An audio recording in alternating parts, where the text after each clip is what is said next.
हल्दी को लेके मेरे दो सवाल हैं। एक तो डेयरी को लेके बहुत नेगेटिविटी रिपोर्ट्स पब्लिश हुई है कि डेयरी अच्छी नहीं है। उसको मेडिकल साइंस ने भी बोला है कि ये जो दूध होता है उसको नहीं कंज्यूम करना चाहिए, वो ह्यूमन कंजम्पशन के लिए नहीं है। गाय और भैंस का दूध गाय और भैंस के बच्चों के लिए है। हमारे यहाँ इंसान के बच्चों के लिए माँ का दूध है जो उसकी ज़रूरत से 6 महीने तक रहती है। आप ऐसा मानते हैं? देखो जी, हमारा तो वो देश है जहाँ मतलब जब भी कोई नई बहू आती है, ससुर सास के पाँव को हाथ लगाती है, वो बोलते हैं दूधो नहाओ पूतो फलो।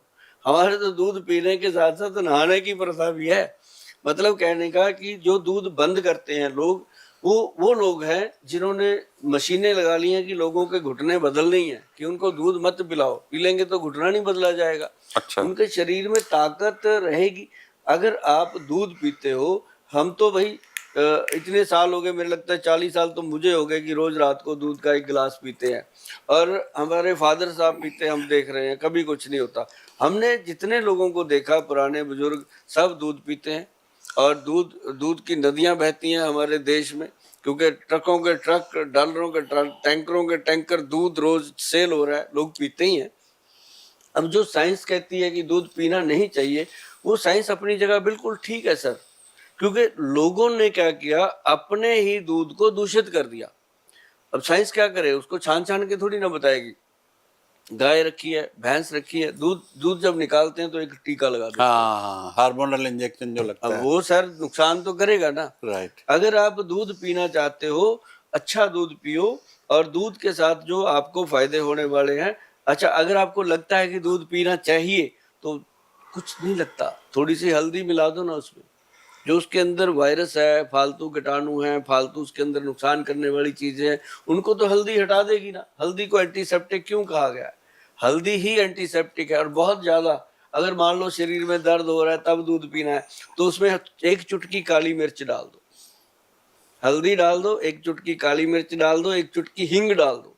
इससे बड़ा पेन किलर हो ही नहीं सकता। एकदम थकावट दूर, और सुबह जब आप उठोगे कहोगे यार मजा आ गया आज तो जीने का। अगर आपने रोज इसको लेना शुरू कर दिया, हफ्ते में 2 दिन छोड़ दिया करना। कहीं ऐसे ना कहना कि गोयल साहब ने कहा था रोज, हफ्ते में 2 दिन जरूर छोड़ना, ताकि इसकी आदत भी ना लग जाए। तो इन चीजों के जो फायदे होने वाले सर, जो कहते हैं पाँव दुखते रहते हैं, सुबह बेड से उतरते पैर नीचे रखने से पहले सूजन सी लगती है। हाँ, और पीछे कमर अकड़ी रहती है, एक बार हींग डाल के, हल्दी डाल के और काली मिर्च डाल के दूध पी के देखना, आपके मन से चाहकर भी गोयल ही निकलेगा। आप हमेशा याद रखोगे कि सुभाष गोयल का थैंक यू करना है। अच्छा, एक कुरकुमिन बहुत पॉपुलर हुआ। यस। मतलब बहुत सजेशन जगह जगह कि ये जो है कुरकुमिन हल्दी का जड़े हैं। हाँ, एक्सट्रैक्ट होता है। एक्सट्रैक्ट है बड़ा, तो उसके बारे में कुछ बताएंगे आप? कर्क्यूमिन जो है, एक तो बन गई है जिसको हम कहते हैं भेड़ चाल, और उसके साथ कहते हैं वो पेपरिन होना चाहिए, उसमें हाँ, काली हाँ, मिर्च होनी हाँ, चाहिए, काली मिर्च, तभी फायदा हाँ। होता है। तो उसके बारे में थोड़ा अब देखो क्या मैंने, मिथ है, क्या सच्चाई अब है देखो थोड़ा? मैंने कितनी मोटी बात बताई कि आधा चम्मच हल्दी, 1 चुटकी काली मिर्च, 1 चुटकी हींग डाल दो, पेन किलर बन गया। और ये जो कर्क्यूमिन एक्चुअली एक्सट्रैक्ट है, वो हमारे जो वैद्य हैं वो देते हैं, इसको कैंसर कारक मानते हैं कि ये कैंसर के सेल को डैमेज करता है, कैंसर को फैलने नहीं देता। जिन लोगों की कीमो होती है, जिन लोगों को कैंसर की दवाइयां चलती हैं, अगर वो बीच में ये ले लेता है कि कर्क्यूमिन कैप्सूल, अगर उसको नहीं भी है वो लेता रहता है। अब जैसे बच्चे हैं जी अपने, मैं देखता हूँ अब यहाँ पे आते हैं गुड़गांव में, नोएडा में, कॉरपोरेट सेक्टर है, बच्चे घर छोड़ छोड़ के यहाँ रह रहे हैं अकेले, एक ही कमरे में 3-3 4-4 बच्चे भी रह रहे हैं। और बीच में बहुत सारे बच्चे जो हैं वो भगवान श्री कृष्णा को मानते हैं, कोई किसी को मानते हैं, कोई गुरु महाराज को मानते हैं। लेकिन बहुत सारे ऐसे हैं कि जो खाना पीना गलत करके बैठे हुए हैं, शाम को 6 बजते ही पैग लगा लेते हैं, कुछ भी करते हैं। तो इन सब बच्चों के लिए ये चीजें बहुत इंपॉर्टेंट हैं कि कर्क्यूमिन हो गया, अश्वगंधा हो गया और गोक्षूरा हो गया। ऐसे जो पाउडर हैं, इनके जो कैप्सूल बनते हैं, हमारी कंपनी बनाती है। मेरे पास पूरे भी नहीं होते जी जितना चाहिए हमें, लेकिन मैं इसलिए बोलता रहता हूँ कि कुछ लोग खुद बनाएं, कहीं से भी खाएं। लेकिन एक चीज भैया ध्यान रखना, जब भी आप कोई चीज लेते हो उस पे GMP सर्टिफाइड लगाओ, GMP certified, good manufacturing product. Ayurveda का हो, उस पे लिखा हो एन आयुर्वेदिक प्रॉपर्टी। ये लिखना ही पड़ता है जो कंपनी बनाती है, ये गवर्नमेंट का रूल है।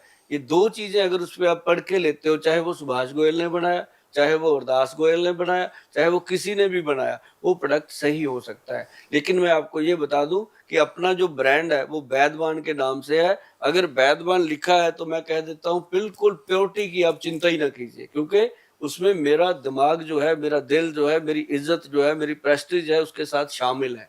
तो मैं चाहता हूं कि आप जब भी लो उस पर वैद्यवान लिखा है वो पढ़ करके लो, और उसमें कोई भी प्योरिटी की शंका हो नहीं सकती। लेकिन फिर भी अगर आपको सुभाष गोयल कितना बना के दे देगा, नहीं बना सकता इतना जितना चाहिए, फिर भी आप अगर लेना चाहते हो तो an Ayurvedic property and GMP certified जरूर देखना चाहिए।